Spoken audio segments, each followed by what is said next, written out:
नमस्कार, खबरों के इस बुलेटिन च तुहाडा स्वागत है। मैं हाँ कुसुम सोनिया। सब तो पहला चोणवीआं नज़रां।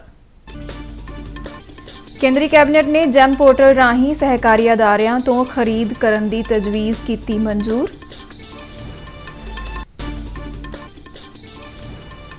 कोविड टीकाकरण लई हर घर दस्तक अभियान का दूजा गेड़ देश भर विच शुरू।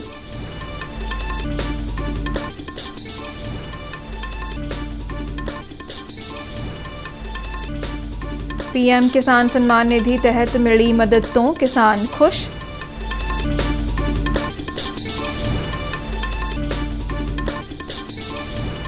ਅਤੇ ਏਸ਼ੀਆ ਕੱਪ ਹਾਕੀ ਵਿੱਚ ਜਾਪਾਨ ਨੂੰ ਹਰਾ ਕੇ ਭਾਰਤ ਨੇ ਜਿੱਤਿਆ ਕਾਂਸੇ ਦਾ ਤਮਗਾ।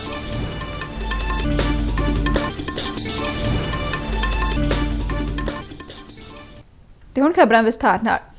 प्रधानमंत्री नरेंद्र मोदी की प्रधानगी हेठ अज हुई केंद्रीय कैबिनेट की मीटिंग दौरान गौरमेंट ई मार्केट प्लेस जैम पोर्टल का दायरा वधाउंदियां सहकारी अदारियां तो खरीद करन दी तजवीज़ नूं मंजूरी दे दित्ती गई।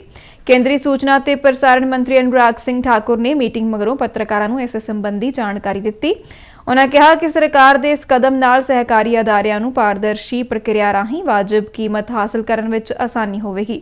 अनुराग सिंह ठाकुर ने कहा कि रजिस्टर्ड सहकारी अदारियां दे जैम पोर्टल ते जुड़न नाल इसदा दायरा होर वध जावेगा। कि सहकारिता में पारदर्शिता लाने के लिए और सहकारिता क्षेत्र को भी इसका लाभ दिलाने के लिए हमारे सहकारी संस्थानों की विश्वसनीयता और बढ़े, जिस तरह से उनका देश भर में कामकाज भी है उसको मजबूती भी मिलेगी और जैम विक्रेता जो हैं को भी एक बड़ा बायर समूह मिल पाएगा। आज अगर आप देश भर का आंकड़ा देखें तो जो पंजीकृत सहकारी सभाएं हैं, जो समितियां हैं, ये लगभग 8,54,000 पंजीकृत सहकारी समितियां हैं और उनके लगभग 27 करोड़ सदस्य हैं। तो इस एक निर्णय से जहां 8,54,000 कोऑपरेटिव्स को लाभ मिलेगा, वहीं पर 27 करोड़ से ज़्यादा उनके सदस्यों को जैम पोर्टल से खरीद कर लाभ मिल पाएगा। और ये जो लाखों लोग यहाँ पर व्यापार करने के लिए जुड़े हैं, जो अभी एमएसएमई के रूप में, सेल्फ हेल्प ग्रुप के रूप में, वुमेन के रूप में, आर्टिजन्स के रूप में, इनको भी बड़ी तादाद में अपना सामान बेचने के लिए एक बहुत बड़ा प्लेटफॉर्म मिल पाएगा। उन्होंने दस्सिया कि प्रधानमंत्री नरेंद्र मोदी की पहल से 9 अगस्त 2016 में शुरू हुए जैम पोर्टल से पिछले वरियां दौरान कारोबार में लगातार वाधा होया है। अनुराग सिंह ठाकुर ने कहा कि पिछले 4 वरियां में इस पोर्टल राही 1,06,000 करोड़ रुपए तो वध की खरीद सरकारी अदारियां ने की है। प्रधानमंत्री नरेंद्र मोदी ने पीएम केयर्स फंड तहत चलन वाली बच्चों की योजना नूं बच्चों के सुनहरी भविख की दिशा वाल एक फैसलाकुन कदम दस्सिया है। प्रधानमंत्री ने इस योजना के 4,000 तो वध लाभार्थियों को निजी तौर पर खत लिखा है। इस खत विच कोविड महामारी दौरान अनाथ होए बच्चों लिए वख-वख लाभां की विस्तार नाल जानकारी दी गई है। प्रधानमंत्री मोदी ने कहा है कि तकरीबन 1 सदी तो पहला उन्होंने परिवार ने भी अजिही त्रासदी का सामना किया सी। प्रधानमंत्री ने बच्चों को भरोसा दिता कि इस कठिन मौके पर पूरा देश उन्हां नाल खड़ा है। यह खत महिला ते बाल विकास मंत्रालय ने साझा किया है। प्रधानमंत्री ने कहा है कि यह योजना यकीनी बनावेगी कि सारे बच्चे खुल के अपने सुपने वेखण अते उन्हां सुपनिਆਂ ਨੂੰ साकार करने ਲਈ कोई कसर ना रहे। यह खत हिंदी, अंग्रेजी अते खेतरी भाषाओं विच लिखा गया है। 2 महीने तक चलण वाला हर घर दस्तक अभियान का दूजा गेड़ अज तो शुरू हो गया है। इस वड्डे पद्धर ते कोविड टीकाकरण अभियान का मंतव सारे योग लाभार्थियों को इस दे दायरे विच लियाउणा अते टीकाकरण की रफ्तार नूं तेज़ करना है। यह अभियान 1 जून तो 31 जुलाई तक सारे सूबियां अते केंद्र शासित प्रदेशों में चलाया जाएगा। केंद्रीय सेहत मंत्रालय ने कहा कि घरों घरी जाके टीकाकरण अभियान राही दूजी खुराक लई अते एहतियाती खुराक दे योग सारे लाभार्थियों के कोविड रोधी टीकाकरण ते जोर दिता जाएगा। स्कूल आधारित अभियान राही 12 तो 18 साल तक की उम्र के बच्चों का टीकाकरण भी किया जाएगा। बिरध आश्रमां, स्कूलों, कॉलेजों, जेलों अते इट भट्ठियां समेत होरनां थावां ते टीकाकरण अभियान लई जोर दिता जाएगा। प्रधानमंत्री नरेंद्र मोदी ने पिछले बरे नवंबर में मुकम्मल टीकाकरण यकीनी बनाने लई हर घर दस्तक अभियान शुरू करने का ऐलान किया सी। ਪੰਜਾਬ ਤੋਂ ਰਾਜ ਸਭਾ ਦੀਆਂ 2 ਸੀਟਾਂ ਲਈ ਪਦਮ ਸ਼੍ਰੀ ਸੰਤ ਬਲਬੀਰ ਸਿੰਘ ਸੀਚੇਵਾਲ ਅਤੇ ਵਿਕਰਮਜੀਤ ਸਿੰਘ ਸਾਹਨੀ ਵੱਲੋਂ ਦਾਖਲ ਨਾਮਜ਼ਦਗੀ ਪੱਤਰ ਸਹੀ ਪਾਏ ਗਏ ਨੇ। ਇਹਨਾਂ ਵੱਲੋਂ ਦਾਖਲ ਨਾਮਜ਼ਦਗੀ ਪੱਤਰਾਂ ਦੀ ਪੜਤਾਲ ਮੁੱਖ ਚੋਣ ਅਧਿਕਾਰੀ ਕਮ observer doctor S Karuna Raju ਦੀ ਮੌਜੂਦਗੀ ਵਿੱਚ ਰਾਜ ਸਭਾ ਚੋਣਾਂ ਦੇ ਰਿਟਰਨਿੰਗ ਅਫਸਰ ਤੇ ਪੰਜਾਬ ਵਿਧਾਨ ਸਭਾ ਦੇ ਸਕੱਤਰ ਸੁਰਿੰਦਰਪਾਲ ਵੱਲੋਂ ਅੱਜ ਕੀਤੀ ਗਈ। ਪ੍ਰਧਾਨ ਮੰਤਰੀ ਨਰਿੰਦਰ ਮੋਦੀ ਵੱਲੋਂ ਪੀਐਮ ਕਿਸਾਨ ਸਨਮਾਨ ਨਿਧੀ ਯੋਜਨਾ ਤਹਿਤ ਦੇਸ਼ ਭਰ ਦੇ ਕਿਸਾਨਾਂ ਨੂੰ 21,000 ਕਰੋੜ ਰੁਪਏ ਦੀ 11ਵੀਂ ਕਿਸ਼ਤ ਜਾਰੀ ਕੀਤੀ ਗਈ ਹੈ। ਇਸ ਨਾਲ ਤਕਰੀਬਨ 10 ਕਰੋੜ ਤੋਂ ਵੱਧ ਕਿਸਾਨਾਂ ਦੇ ਖਾਤਿਆਂ ਵਿੱਚ 2-2 ਹਜ਼ਾਰ ਰੁਪਏ ਦੀ ਰਕਮ ਤੁਰੰਤ ਟ੍ਰਾਂਸਫਰ ਹੋ ਗਈ ਹੈ। ਕਿਸਾਨਾਂ ਦੇ ਖਾਤਿਆਂ ਵਿੱਚ ਇਹ ਰਕਮ ਪੈਣ ਤੇ ਕਿਸਾਨਾਂ ਵਿੱਚ ਭਾਰੀ ਖੁਸ਼ੀ ਪਾਈ ਜਾ ਰਹੀ ਹੈ। ਗੁਰਦਾਸਪੁਰ ਦੇ ਕਿਸਾਨਾਂ ਨੇ ਇਹ ਰਕਮ ਮਿਲਣ ਤੇ ਪ੍ਰਧਾਨ ਮੰਤਰੀ ਦਾ ਧੰਨਵਾਦ ਕੀਤਾ। ਜੋ ਕਿਸਾਨਾਂ ਦੇ ਹਿੱਤ ਲਈ ਕੀ ਕਰਦੇ ਪਏ ਆ ਜਾਂ ਸਬਸਿਡੀ ਦਿੰਦੇ ਪਏ ਆ, ਮੁਆਵਜ਼ਾ ਦਿੰਦੇ ਪਏ ਆ ਫਸਲ ਖਰਾਬ ਹੁੰਦਾ, ਅਸੀਂ ਉਹਨਾਂ ਦੇ ਇਹਨਾਂ ਗੱਲਾਂ ਤੋਂ ਬਹੁਤ ਖੁਸ਼ ਹਾਂ ਤੇ ਬਹੁਤ ਧੰਨਵਾਦ ਕਰਦੇ। ਮੋਦੀ ਜੀ ਜੋ ਕਿਸਾਨਾਂ ਦੇ ਅਕਾਊਂਟ 'ਚ ਪੈਸੇ ਪਾ ਰਹੇ ਆ ਉਹ ਮੈਨੂੰ ਮਿਲ ਰਹੇ ਆ ਤੇ ਮੈਂ ਬਹੁਤ ਖੁਸ਼ ਹਾਂ। ਅੱਜ ਮੋਦੀ ਜੀ ਨੇ ਕਿਸਾਨਾਂ ਦੇ ਲਈ ਕਿਸਾਨ ਨਿਧੀ ਦੇ ਤਹਿਤ ਕਿਸਾਨਾਂ ਦੇ ਅਕਾਊਂਟ ਦੇ ਅੰਦਰ ਜੋ 2-2 ਹਜ਼ਾਰ ਰੁਪਇਆ ਪਾਇਆ, ਜੋ ਉਹਦੀ ਫਿਰ ਕਿਸ਼ਤ ਰਿਲੀਜ਼ ਕੀਤੀ ਆ।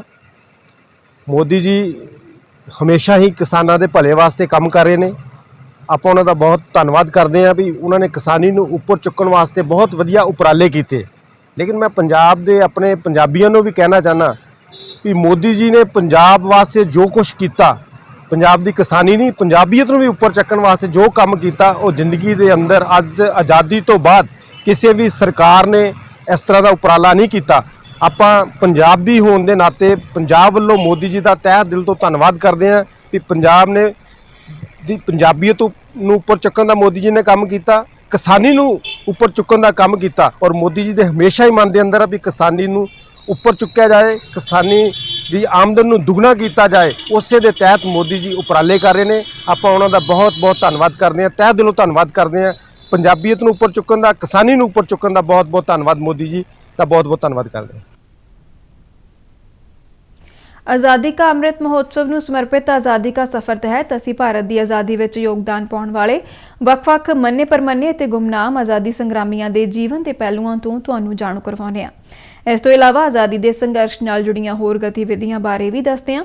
ਅੱਜ ਦੀ ਕੜੀ ਵਿੱਚ ਅਸੀਂ ਤੁਹਾਨੂੰ ਸੁਤੰਤਰਤਾ ਸੈਨਾਨੀ ਅਤੇ ਭਾਰਤ ਦੇ ਸਾਬਕਾ ਰਾਸ਼ਟਰਪਤੀ ਨੀਲਮ ਸੰਜੀਵ ਰੈੱਡੀ, ਈਸਾਵੀ ਸਿੰਘ, ਤ੍ਰਿਲੋਕੀਨਾਥ ਗੁਚੈਤ ਅਤੇ ਕਾਰਤਿਕ ਮਿਸਰ ਬਾਰੇ ਜਾਣਕਾਰੀ ਦੇ ਰਹੇ ਹਾਂ।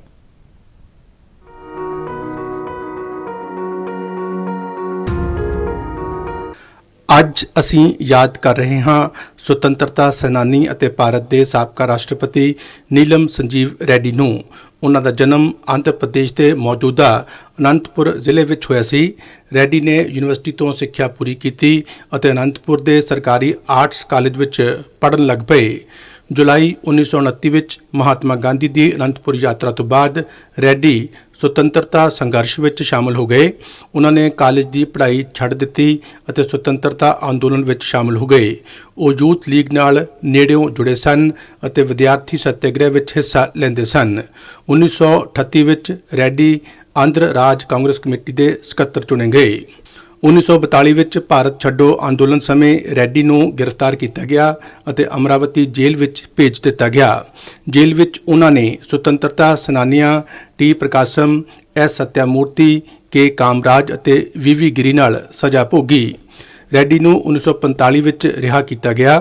1946 ਵਿੱਚ ਮਦਰਾਸ ਵਿਧਾਨ ਸਭਾ ਲਈ ਚੁਣੇ ਗਏ। ਉਹ 1953 ਵਿੱਚ ਆਂਧਰ ਰਾਜ ਦੇ ਉਪ ਮੁੱਖ ਮੰਤਰੀ ਬਣੇ ਅਤੇ 1956 ਵਿੱਚ ਆਂਧਰ ਪ੍ਰਦੇਸ਼ ਦੇ ਪਹਿਲੇ ਮੁੱਖ ਮੰਤਰੀ ਬਣੇ। ਉਹਨਾਂ ਨੇ 1964 ਤੋਂ 1967 ਤੱਕ ਕੈਬਨਿਟ ਮੰਤਰੀ ਦੇ ਰੂਪ ਵਿੱਚ ਕੰਮ ਕੀਤਾ ਅਤੇ 1967 ਤੋਂ 1969 ਤੱਕ ਲੋਕ ਸਭਾ ਦੇ ਸਪੀਕਰ ਰਹੇ। ਰੈੱਡੀ 1977 ਵਿੱਚ ਵੀ ਸਾਂਸਦ ਚੁਣੇ ਗਏ ਅਤੇ ਲੋਕ ਸਭਾ ਦੇ ਸਪੀਕਰ ਰਹੇ।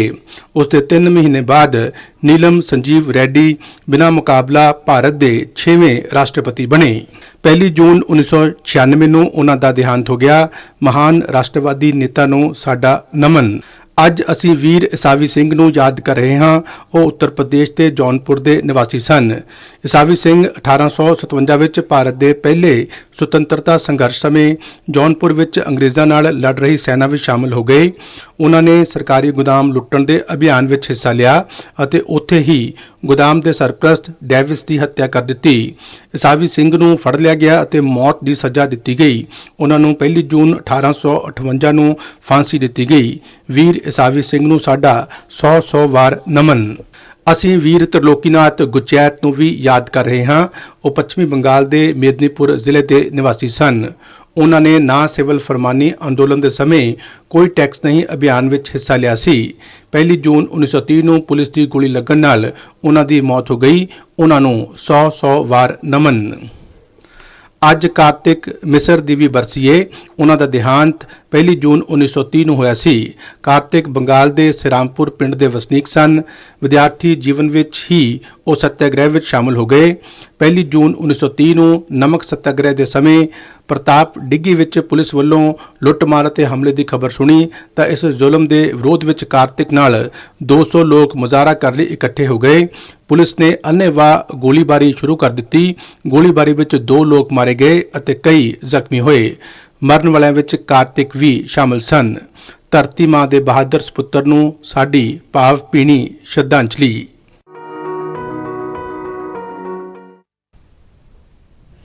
ਸਵੱਛ ਭਾਰਤ ਮਿਸ਼ਨ ਸ਼ਹਿਰੀ ਤਹਿਤ ਪੰਜਾਬ ਦੇ ਵੱਖ-ਵੱਖ ਜ਼ਿਲ੍ਹਿਆਂ ਵਿੱਚ ਵੱਡੇ ਪੱਧਰ ਤੇ ਕੰਮ ਕੀਤਾ ਗਿਆ ਹੈ। ਇਸ ਯੋਜਨਾ ਨੂੰ ਲਾਗੂ ਕਰਨ ਵਾਲਾ ਮੋਗਾ ਸ਼ਹਿਰ ਪੰਜਾਬ ਵਿੱਚ ਦੂਜੀ ਥਾਂ ਤੇ ਰਿਹਾ ਹੈ। ਇਸ ਸ਼ਹਿਰ ਨੂੰ ODF++ ਯਾਨੀ ਖੁੱਲ੍ਹੇ ਵਿੱਚ ਸ਼ੌਚ ਮੁਕਤ ਦੀ ਦਰਜੇਬੰਦੀ ਵਿੱਚ ਇਹ ਮਾਣ ਹਾਸਲ ਹੋਇਆ ਹੈ। ਇੱਕ ਰਿਪੋਰਟ। ਸਵੱਛ ਭਾਰਤ ਮਿਸ਼ਨ ਸ਼ਹਿਰੀ ਵਿੱਚ ਮੋਗਾ ਸ਼ਹਿਰ ਨੇ ਲਗਾਤਾਰ ਨਾਮਣਾ ਖੱਟਿਆ ਹੈ। 2017 ਵਿੱਚ ਕੌਮੀ ਪੱਧਰ ਦੇ ਸਵੱਛਤਾ ਸਰਵੇਖਣ ਵਿੱਚ ਮੋਗਾ ਸ਼ਹਿਰ ਪੰਜਾਬ ਵਿੱਚ ਅਵਲ ਅਤੇ ਸਮੁੱਚੇ ਦੇਸ਼ ਵਿੱਚ ਤੀਜੀ ਥਾਂ ਤੇ ਰਿਹਾ, ਜਦਕਿ ਹੁਣ ODF++ ਯਾਨੀ ਖੁੱਲ੍ਹੇ 'ਚ ਸ਼ੌਚ ਮੁਕਤੀ ਦਰਜਾਬੰਦੀ ਵਿੱਚ ਮੋਗਾ ਸ਼ਹਿਰ ਪੰਜਾਬ ਵਿੱਚ ਦੂਜੀ ਥਾਂ ਤੇ ਹੈ। ਮੋਗਾ ਸ਼ਹਿਰ ਦੇ ਵਸਨੀਕ ਸੁਰਜੀਤ ਸਿੰਘ ਦਾ ਮੰਨਣਾ ਹੈ ਕਿ ਪ੍ਰਧਾਨ ਮੰਤਰੀ ਨਰਿੰਦਰ ਮੋਦੀ ਵੱਲੋਂ ਦੇਸ਼ ਭਰ ਵਿੱਚ ਸਵੱਛਤਾ ਮੁਹਿੰਮ ਨਾਲ ਲੋਕਾਂ ਵਿੱਚ ਇੱਕ ਵੱਡਾ ਵਿਵਹਾਰਿਕ ਬਦਲਾਅ ਆਇਆ ਹੈ। ਪ੍ਰਧਾਨ ਮੰਤਰੀ ਸ਼੍ਰੀ ਨਰਿੰਦਰ ਮੋਦੀ ਜੀ ਵੱਲੋਂ ਸਵੱਛ ਅਭਿਆਨ ਲਹਿਰ ਤਹਿਤ ਬਹੁਤ ਵਧੀਆ ਪ੍ਰਭਾਵ ਕਬੂਲਣ ਨੂੰ ਵੇਖੇ ਜਾ ਰਹੇ ਹਨ। ਹੁਣ ਜਨ ਸਧਾਰਨ 'ਚੋਂ ਲੋਕ ਆਪਣੇ ਆਪ ਹੀ ਉਹਨਾਂ ਦਾ ਸੁਭਾਅ ਬਣ ਗਿਆ ਹੈ ਕਿ ਉਹ ਛੋਟੀਆਂ ਰੱਦੀ ਵਾਲੀਆਂ ਚੀਜ਼ਾਂ ਡਸਟਬਿਨਾਂ ਵਿੱਚ ਸਿੱਟਦੇ ਹਨ ਅਤੇ ਸਫਾਈ ਦਾ ਵਿਸ਼ੇਸ਼ ਧਿਆਨ ਰੱਖਦੇ ਹਨ। ਇਸ ਤਰ੍ਹਾਂ ਨਗਰਾਂ ਵਿੱਚ ਅਤੇ ਹੋਰ ਗਲੀਆਂ ਮੁਹੱਲਿਆਂ ਵਿੱਚ ਸਫਾਈ ਦਾ ਜਿਹੜਾ ਹੈ ਉਹ ਬਹੁਤ ਚੰਗਾ ਪ੍ਰਭਾਵ ਮਿਲ ਰਿਹਾ ਹੈ ਔਰ ਇਹ ਸਵੱਛ ਅਭਿਆਨ ਲਹਿਰ ਦੇ ਚੰਗੇ ਨਤੀਜੇ ਸਾਹਮਣੇ ਆ ਰਹੇ। ਇਸੇ ਤਰ੍ਹਾਂ ਰਿੰਕੂ ਅਤੇ ਰੁਕਮਣੀ ਦਾ ਕਹਿਣਾ ਹੈ ਕਿ ਸਫਾਈ ਬਣਾਏ ਰੱਖਣ ਦੀ ਜ਼ਿੰਮੇਵਾਰੀ ਸਰਕਾਰ ਜਾਂ ਮੁਲਾਜ਼ਮਾਂ ਦੀ ਨਹੀਂ ਬਲਕਿ ਹਰ ਨਾਗਰਿਕ ਦੀ ਵੀ ਬਣਦੀ ਹੈ ਅਤੇ ਸਵੱਛ ਭਾਰਤ ਮਿਸ਼ਨ ਤਹਿਤ ਉਹਨਾਂ ਨੇ ਪਖਾਨੇ ਬਣਾਏ ਨੇ। ਸਾਡੇ ਘਰ ਦੇ ਵਿੱਚ ਸ਼ੌਚਾਲੇ ਨਹੀਂ ਸੀ, ਸਾਨੂੰ ਬਾਹਰ ਜਾਣਾ ਪੈਂਦਾ ਸੀ। ਸਾਨੂੰ ਸਰਕਾਰ ਨੇ 6600 ਰੁਪਇਆ ਦਿੱਤਾ ਤੇ ਅਸੀਂ ਫਲਸ਼ ਘਰੇ ਹੀ ਬਣਾ ਲਈ। ਹੁਣ ਸਾਨੂੰ ਬਾਹਰ ਨਹੀਂ ਜਾਣਾ ਪੈਂਦਾ। हमें गरीब था, हमें शौचालय नहीं था, फिर हमारे सरकार ने मदद किया, 6600 रुपया दिया, अभी शौचालय बन गया। अब हम घर में शौचालय है, बाहर नहीं जाना पड़ता है। ਨਗਰ ਨਿਗਮ ਦੇ chief sanitary inspector Bikramjit Singh ਮੁਤਾਬਕ ਸਵੱਛ ਭਾਰਤ ਮੁਹਿੰਮ ਤਹਿਤ 3361 ਪਰਿਵਾਰਾਂ ਦੇ ਘਰਾਂ ਵਿੱਚ ਪਖਾਨਿਆਂ ਦਾ ਨਿਰਮਾਣ ਕੀਤਾ ਜਾ ਚੁੱਕਾ ਹੈ। ਸਰਕਾਰ ਵੱਲੋਂ ਸਵੱਛ ਭਾਰਤ ਮਿਸ਼ਨ ਦੇ ਅਧੀਨ ਜੋ ਸਰਵੇਖਣ ਇੰਡੀਵਿਜੂਅਲ ਹਾਊਸ ਹੋਲਡ ਲੈਟਰਨ ਦੇ ਲਈ ਕਰਵਾਇਆ ਗਿਆ ਸੀ, ਉਹਦੇ ਵਿੱਚ ਨਗਰ ਨਿਗਮ ਮੋਗਾ ਦੇ ਵੱਲੋਂ 3361 ਲਾਭਪਾਤਰੀ ਆਇਡੈਂਟੀਫਾਈ ਕੀਤੇ ਗਏ ਹਨ। ਇਹਨਾਂ 3361 ਲਾਭਪਾਤਰੀਆਂ ਲਈ ਸਰਕਾਰ ਵੱਲੋਂ ਪਰ ਪਰਿਵਾਰ 6666 ਰੁਪਏ ਮਨਜ਼ੂਰ ਕੀਤੇ ਗਏ ਹਨ। ਇਹਨਾਂ ਲਾਭਪਾਤਰੀਆਂ ਦੇ ਘਰਾਂ ਵਿੱਚ ਪਖਾਨੇ ਬਣਨ ਨਾਲ ਜੋ ਨਗਰ ਨਿਗਮ ਮੋਗਾ ਦਾ ਹੈ ਉਹ ਖੁੱਲ੍ਹੇ ਵਿੱਚ ਸ਼ੌਚ ਮੁਕਤ ਸਰਕਾਰ ਵੱਲੋਂ ਘੋਸ਼ਿਤ ਕਰ ਦਿੱਤਾ ਗਿਆ ਹੈ। ਆਜ਼ਾਦੀ ਕਾ ਅੰਮ੍ਰਿਤ ਮਹੋਤਸਵ ਤਹਿਤ ਮੋਗਾ ਸ਼ਹਿਰ ਦੇ ਮੁੱਖ ਮਾਰਗ ਅਤੇ ਦਾਖਲ ਹੋਣ ਵਾਲੀਆਂ ਥਾਵਾਂ ਤੇ ਬੂਟੇ ਵੀ ਲਾਏ ਜਾ ਰਹੇ ਨੇ ਤਾਂ ਜੋ ਸ਼ਹਿਰ ਦੀ ਦਿੱਖ ਖੂਬਸੂਰਤ ਲੱਗੇ। ਸ਼ਹਿਰ ਨੂੰ ਸਵੱਛ ਰੱਖਣ ਲਈ ਮੇਲਿਆਂ ਅਤੇ ਹੋਰ ਧਾਰਮਿਕ ਸਮਾਗਮਾਂ ਦੌਰਾਨ ਮੋਬਾਈਲ ਟਾਇਲਟ ਪਹੁੰਚਾਈਆਂ ਜਾਂਦੀਆਂ ਨੇ। ਮੋਗਾ ਤੋਂ ਊਸ਼ਾ ਕੌਰ ਜਸ਼ਨ ਨਾਲ ਸ਼ਿਸ਼ੂ ਸ਼ਰਮਾ ਸ਼ਾਂਤਲ, ਦੂਰਦਰਸ਼ਨ ਸਮਾਚਾਰ, ਜਲੰਧਰ। ਪੰਜਾਬ ਸਰਕਾਰ ਵੱਲੋਂ NOC ਤੋਂ ਬਿਨਾਂ ਜ਼ਮੀਨਾਂ ਦੀਆਂ ਰਜਿਸਟਰੀਆਂ ਕਰਨ ਤੇ ਲੁਧਿਆਣਾ ਤੇ ਹੁਸ਼ਿਆਰਪੁਰ ਦੇ ਸਬ ਰਜਿਸਟਰਾਰਾਂ ਨੂੰ ਮੁਅੱਤਲ ਕੀਤੇ ਜਾਣ ਦੇ ਵਿਰੋਧ ਵਿੱਚ ਸੂਬੇ ਭਰ ਦੇ ਤਹਿਸੀਲਦਾਰ 6 ਜੂਨ ਤੱਕ ਸਮੂਹਿਕ ਛੁੱਟੀ ਤੇ ਚਲੇ ਗਏ ਨੇ। ਪੰਜਾਬ ਰੈਵਨਿਊ ਆਫੀਸਰਸ ਐਸੋਸੀਏਸ਼ਨ ਵੱਲੋਂ ਇਸ ਸੰਬੰਧੀ ਫੈਸਲਾ ਲਿਆ ਗਿਆ ਹੈ। ਇਸ ਨਾਲ ਤਹਿਸੀਲਦਾਰਾਂ ਦੇ ਦਫ਼ਤਰਾਂ ਵਿੱਚ ਜ਼ਮੀਨਾਂ ਤੇ ਮਕਾਨਾਂ ਦੀਆਂ ਰਜਿਸਟਰੀਆਂ ਦਾ ਕੰਮ ਬੁਰੀ ਤਰ੍ਹਾਂ ਪ੍ਰਭਾਵਿਤ ਹੋਇਆ ਹੈ ਅਤੇ ਲੋਕਾਂ ਨੂੰ ਭਾਰੀ ਪਰੇਸ਼ਾਨੀ ਦਾ ਸਾਹਮਣਾ ਕਰਨਾ ਪੈ ਰਿਹਾ ਹੈ। ਐਸੋਸੀਏਸ਼ਨ ਦੇ ਅਹੁਦੇਦਾਰਾਂ ਮੁਤਾਬਕ ਪੰਜਾਬ ਵਿੱਚ ਨਾਜਾਇਜ਼ ਕਲੋਨੀਆਂ ਦੀਆਂ ਰਜਿਸਟਰੀਆਂ ਦੇ ਸੰਬੰਧ ਵਿੱਚ ਸਰਕਾਰ ਵੱਲੋਂ ਜਾਰੀ ਨੋਟੀਫਿਕੇਸ਼ਨ ਵਿੱਚ ਕਈ ਮੁੱਦੇ ਸਪਸ਼ਟ ਨਹੀਂ ਨੇ। ਉਨ੍ਹਾਂ ਕਿਹਾ ਕਿ ਐਸੋਸੀਏਸ਼ਨ ਨੇ ਕਈ ਵਾਰ ਮਾਲ ਮਹਿਕਮੇ ਨੂੰ ਇਸ ਸੰਬੰਧ ਵਿੱਚ ਪੱਤਰ ਲਿਖੇ ਨੇ, ਪਰ ਮਹਿਕਮੇ ਵੱਲੋਂ ਕੋਈ ਜਵਾਬ ਨਹੀਂ ਦਿੱਤਾ ਗਿਆ। ਜਕਾਰਤਾ ਵਿਖੇ ਹਾਕੀ ਏਸ਼ੀਆ ਕੱਪ ਵਿੱਚ ਭਾਰਤ ਨੇ ਕਾਂਸੇ ਦਾ ਤਮਗਾ ਜਿੱਤਿਆ ਹੈ। ਤੀਜੀ ਥਾਂ ਲਈ ਅੱਜ ਹੋਏ ਮੁਕਾਬਲੇ ਵਿੱਚ ਭਾਰਤ ਨੇ ਜਾਪਾਨ ਨੂੰ 1-0 ਨਾਲ ਹਰਾਇਆ। ਭਾਰਤ ਲਈ ਜੇਤੂ ਗੋਲ ਰਾਜਕੁਮਾਰ ਪਾਲ ਨੇ 7ਵੇਂ ਮਿੰਟ ਵਿੱਚ ਕੀਤਾ। ਮਨਜੀਤ ਪਾਲ ਨੂੰ ਪੀਲਾ ਕਾਰਡ ਮਿਲਣ ਮਗਰੋਂ ਭਾਰਤੀ ਟੀਮ ਨੇ ਮੈਚ ਦੇ ਆਖਰੀ 10 ਮਿੰਟ ਸਿਰਫ 10 ਖਿਡਾਰੀਆਂ ਨਾਲ ਹੀ ਖੇਡਿਆ। Amritsar Kolkata integrated corridor project ਅਧੀਨ ਬਣਨ ਵਾਲੇ ਕੋਰੀਡੋਰ ਲਈ ਸ਼ਾਮਲਾਟ ਜ਼ਮੀਨ ਤੋਂ ਹਾਸਲ ਰਕਮ ਖਰਚਣ ਵਿੱਚ ਕਰੋੜਾਂ ਰੁਪਏ ਦੇ ਗਬਨ ਤੇ ਬੇਨਿਯਮੀਆਂ ਲਈ ਪਟਿਆਲਾ ਜ਼ਿਲ੍ਹੇ ਦੇ ਸ਼ੰਭੂ ਕਲਾਂ ਬਲਾਕ ਦੀਆਂ ਗ੍ਰਾਮ ਪੰਚਾਇਤਾਂ ਸੇਹਰਾ, ਸਹਿਰੀ, ਆਕੜੀ, ਪਬਰਾ ਅਤੇ ਤਖਤੂ ਮਾਜਰਾ ਤੇ FIR ਦਰਜ ਕਰਨ ਦੀ ਸਿਫਾਰਿਸ਼ ਪਿੰਡੂ ਵਿਕਾਸ ਤੇ ਪੰਚਾਇਤ ਮੰਤਰੀ ਕੁਲਦੀਪ ਢਾਲੀਵਾਲ ਨੇ ਕੀਤੀ ਹੈ। ਉਨ੍ਹਾਂ ਕਿਹਾ ਕਿ ਇਸ ਸਾਰੇ ਮਾਮਲੇ ਦੀ ਪੜਤਾਲ ਵਿੱਚ ਜਿਹੜੇ ਵੀ ਦੋਸ਼ੀ ਪਾਏ ਗਏ ਨੇ ਉਹਨਾਂ ਦੇ ਪਾਸਪੋਰਟ ਜ਼ਬਤ ਕੀਤੇ ਜਾਣ ਤਾਂ ਜੋ ਕੋਈ ਵੀ ਦੋਸ਼ੀ ਵਿਦੇਸ਼ ਨਾ ਭੱਜ ਸਕੇ। ਉਨ੍ਹਾਂ ਕਿਹਾ ਕਿ ਇਹਨਾਂ ਸਾਰਿਆਂ ਦੀ ਜਾਇਦਾਦ ਵੀ ਕੇਸ ਨਾਲ ਅਟੈਚ ਕੀਤੀ ਜਾਵੇ ਤਾਂ ਜੋ ਗਬਨ ਦੇ ਪੈਸੇ ਰਿਕਵਰ ਕੀਤੇ ਜਾ ਸਕਣ। ਇਸ ਮਾਮਲੇ ਦੀ ਜਾਂਚ ਪੰਚਾਇਤ ਮਹਿਕਮੇ ਦੇ ਅਧਿਕਾਰੀਆਂ ਵੱਲੋਂ ਕੀਤੀ ਗਈ ਸੀ, ਜਿਸ ਦੌਰਾਨ ਵੱਡੇ ਪੱਧਰ ਤੇ ਕਰੋੜਾਂ ਰੁਪਏ ਦੀਆਂ ਬੇਨੀਮੀਆਂ ਪਾਈਆਂ ਗਈਆਂ ਸਨ। ਖਬਰਾਂ ਦੇ ਬੁਲੇਟਿਨ ਸਾਡੇ ਦਰਸ਼ਕ RN ਨਿਊਜ਼ DDK ਜਲੰਧਰ ਦੇ YouTube ਚੈਨਲ, Facebook ਪੇਜ ਅਤੇ Twitter ਹੈਂਡਲ ਤੇ ਵੀ ਦੇਖ ਸਕਦੇ ਨੇ। ਇਸ ਦੇ ਨਾਲ ਹੀ ਖਬਰਾਂ ਦਾ ਬੁਲੇਟਿਨ ਖਤਮ ਹੁੰਦਾ ਹੈ। ਮੈਂ ਮਾਸਕ ਲਗਾ ਕੇ ਸਟੂਡੀਓ ਤੋਂ ਬਾਹਰ ਜਾ ਰਹੀ ਹਾਂ। ਤੁਸੀਂ ਵੀ ਬਾਹਰ ਜਾਣ ਲੱਗਿਆ ਮਾਸਕ ਜ਼ਰੂਰ ਲਗਾਓ। ਇਜਾਜ਼ਤ ਦਿਓ। ਨਮਸਕਾਰ।